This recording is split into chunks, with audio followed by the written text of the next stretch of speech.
श्रीमद् भागवत महापुराण दूसरा अध्याय। भक्ति का दुख दूर करने के लिए नारद जी का उद्योग। नारद जी ने कहा, बाले, तुम व्यर्थ ही अपने को क्यों खेद में डाल रही हो? अरे, तुम इतनी चिंतातुर क्यों हो? भगवान श्री कृष्ण के चरण कमलों को चिंतन करो। उनकी कृपा से तुम्हारा सारा दुख दूर हो जाएगा। उन्होंने कौरवों के अत्याचार से द्रौपदी की रक्षा की थी और गोप सुंदरियों को सनाथ किया था। वे श्री कृष्ण कहीं चले थोड़ी ही गए हैं। फिर तुम तो भक्ति हो और सदा उन्हें प्राणों से भी प्यारी हो। तुम्हारे बुलाने पर तो भगवान नीचों के घरों में भी चले जाते हैं। सत्य, त्रेता और द्वापर, इन 3 युगों में ज्ञान और वैराग्य मुक्ति के साधन थे, किंतु कलयुग में तो केवल भक्ति ही ब्रह्म सयुज्य की प्राप्ति करने वाली है। यह सोचकर ही परमानंद चिन्ह मूर्ति ज्ञान स्वरूप श्री हरि ने अपने सत्स्वरूप से तुम्हें रचा है। तुम साक्षात श्री कृष्ण चंद्र की प्रिया और परम सुंदरी हो।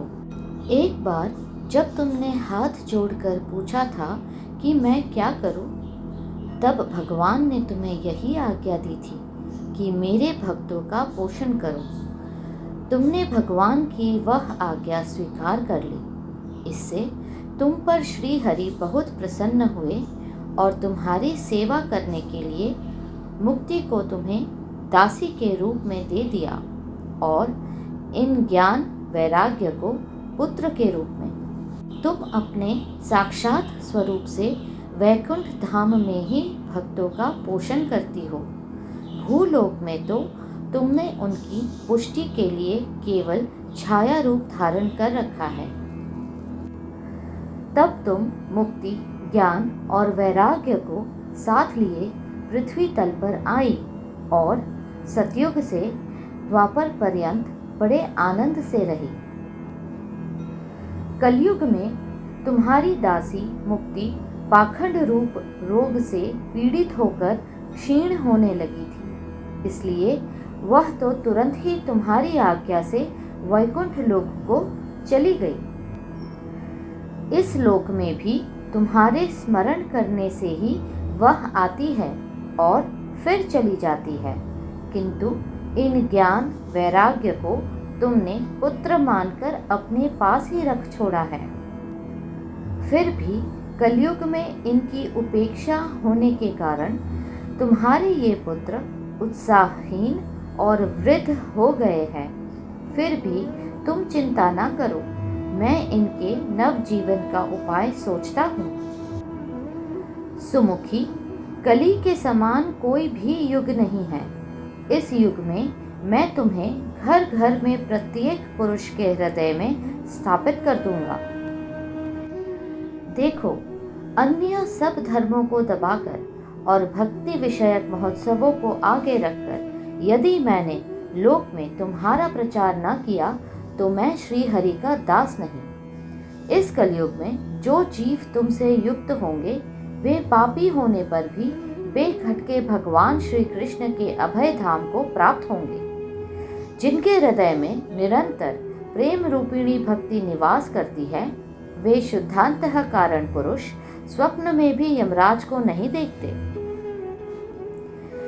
जिनके हृदय में भक्ति महारानी का निवास है, उन्हें प्रेत, पिशाच, राक्षस या दैत्य आदि स्पर्श करने में भी समर्थ नहीं हो सकते।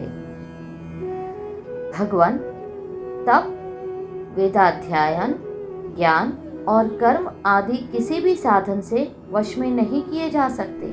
वे केवल भक्ति से ही वशीभूत होते हैं। कलयुग में केवल भक्ति ही सार है। भक्ति से तो साक्षात श्री कृष्ण चंद्र सामने उपस्थित हो जाते हैं। जो लोग भक्ति से द्रोह करते हैं वे तीनों लोकों में दुख ही दुख पाते हैं। पूर्व काल में भक्ति का तिरस्कार करने वाले दुर्वासा ऋषि को बड़ा कष्ट उठाना पड़ा था। बस व्रत, तीर्थ, योग, यज्ञ और ज्ञान चर्चा आदि बहुत से साधनों की कोई आवश्यकता नहीं है।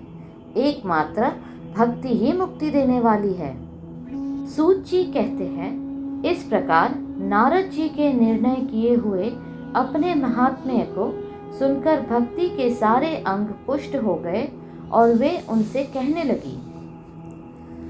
भक्ति ने कहा, नारद जी, आप धन्य हैं। आपकी मुझ में निश्चल प्रीति है। मैं सदा आपके हृदय में रहूंगी, कभी आपको छोड़कर नहीं जाऊंगी। साधो, आप बड़े कृपालु हैं। आपने क्षण भर में ही मेरा सारा दुख दूर कर दिया है, किंतु अभी मेरे पुत्र में चेतना नहीं आई है। आप इन्हें शीघ्र ही सचेत कर दीजिए, जगा दीजिए। सूत जी कहते हैं, भक्ति के ये वचन सुनकर नारद जी को बड़ी करुणा आई और वे उन्हें हाथ से हिला डुलाकर जगाने लगे। फिर उन्होंने वेद ध्वनि, वेदांत घोष और बार बार गीता पाठ करके उन्हें जगाया। इससे वे जैसे तैसे बहुत जोर लगाकर उठे, किंतु आलस्य के कारण वे दोनों जम्भाई लेते रहे, नेत्र उघाड़ कर देख भी नहीं सके। उनके बाल बबूलों की तरह सफ़ेद हो गए थे। उनके अंग प्रायः सूखे कांट के समान निस्तेज और कठोर हो गए थे। इस प्रकार भूख प्यास के मारे अत्यंत दुर्बल होने के कारण उन्हें फिर सोते देख नारद जी को बड़ी चिंता हुई और वे सोचने लगे, अब मुझे क्या करना चाहिए। इनकी यह नींद और इससे भी बढ़कर इनकी वृद्धावस्था कैसे दूर हो। शौनक जी इस प्रकार चिंता करते करते वे भगवान का स्मरण करने लगे। उसी समय यह आकाशवाणी हुई कि मुने, खेद मत करो, तुम्हारा यह उद्योग निसंदेह सफल होगा। देवर्षे, इसके लिए तुम एक सत्कर्म करो। वह कर्म तुम्हें संत शिरोमणि महानुभाव बताएंगे। उस सत्कार का अनुष्ठान करते ही क्षण भर में उनकी नींद और वृद्धावस्था चली जाएगी तथा सर्वत्र भक्ति का प्रसार होगा। यह आकाशवाणी वहां सभी को साफ साफ सुनाई दी। इससे नारद जी को बड़ा विस्मय हुआ और वे कहने लगे, मुझे तो इसका कुछ आशय समझ में नहीं आया। नारद जी बोले, इस आकाशवाणी ने भी गुप्त रूप में ही बात कही है। यह नहीं बताया कि वह कौन सा साधन किया जाए जिससे इनका कार्य सिद्ध हो। वे संत न जाने कहाँ मिलेंगे और किस प्रकार उस साधन को बताएंगे। अब आकाशवाणी ने जो कुछ कहा है उसके अनुसार मुझे क्या करना चाहिए। वासुदेव।